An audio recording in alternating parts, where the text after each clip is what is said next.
যদি ভারত সে ধরনের অ্যাপ্রোচ না দেখায় তাহলে আবার বাংলাদেশের এই মুহূর্তে যারা মিত্র তাদেরকে সাথে নিয়েই বাংলাদেশ তার কর্মকৌশল ঠিক করবে। গণ অধিকার পরিষদের পক্ষ থেকে একটি প্রস্তাবনা ছিল যে রাজনৈতিক দলসমূহের অংশীজনদেরকে নিয়ে আগামী 2 বছরের জন্য ওয়ালটনের পণ্য কিনে জিতে নিতে পারেন নগদ 20 লক্ষ টাকা। Double million offer, Walton fridge কিনে পেতে পারেন 20 লক্ষ টাকা, রয়েছে কোটি কোটি টাকার নিশ্চিত উপহার।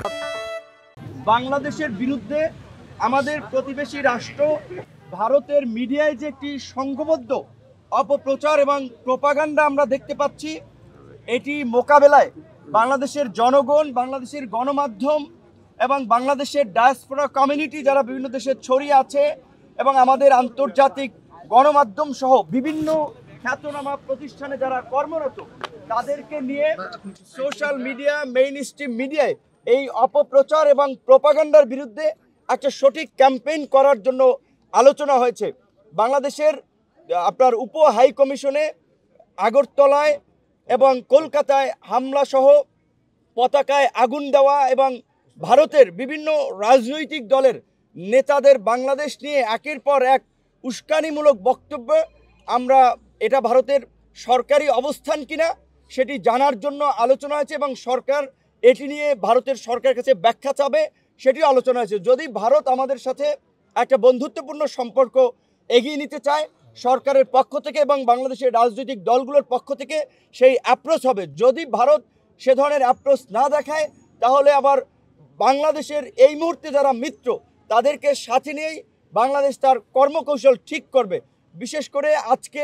এই পরিস্থিতিতে যে জাতীয় ঐক্য এবং সংহতি প্রতিষ্ঠায় আজকের যে সভা, আমরা মনে করি বাংলাদেশের সামনে এ ধরনের আরও নতুন নতুন চ্যালেঞ্জ আসবে। সেই জায়গা থেকে গণ অধিকার পরিষদের পক্ষ থেকে একটি প্রস্তাবনা ছিল যে রাজনৈতিক দলসমূহের অংশীজনদেরকে নিয়ে আগামী 2 বছরের জন্য একটা জাতীয় সরকার করা এবং দেশে স্থিতিশীল পরিস্থিতি সৃষ্টি করায় 6 মাসের জন্য সব ধরনের সভা সমাবেশ নিষিদ্ধ করা এবং একই সাথে আজকে যেহেতু বাংলাদেশের বিভিন্ন রাজনৈতিক দলসমূহ একত্রিত হয়েছে এবং দেশের স্বার্থে এক এবং অভিন্নভাবে তারা কাজ করবে, তারই প্রতিফলন হিসেবে অল্প সময়ের মধ্যে জাতীয়ভাবে একটি সমন্বিত কর্মসূচি, সেটা হতে পারে জাতীয় পতাকা এবং সাথে শান্তির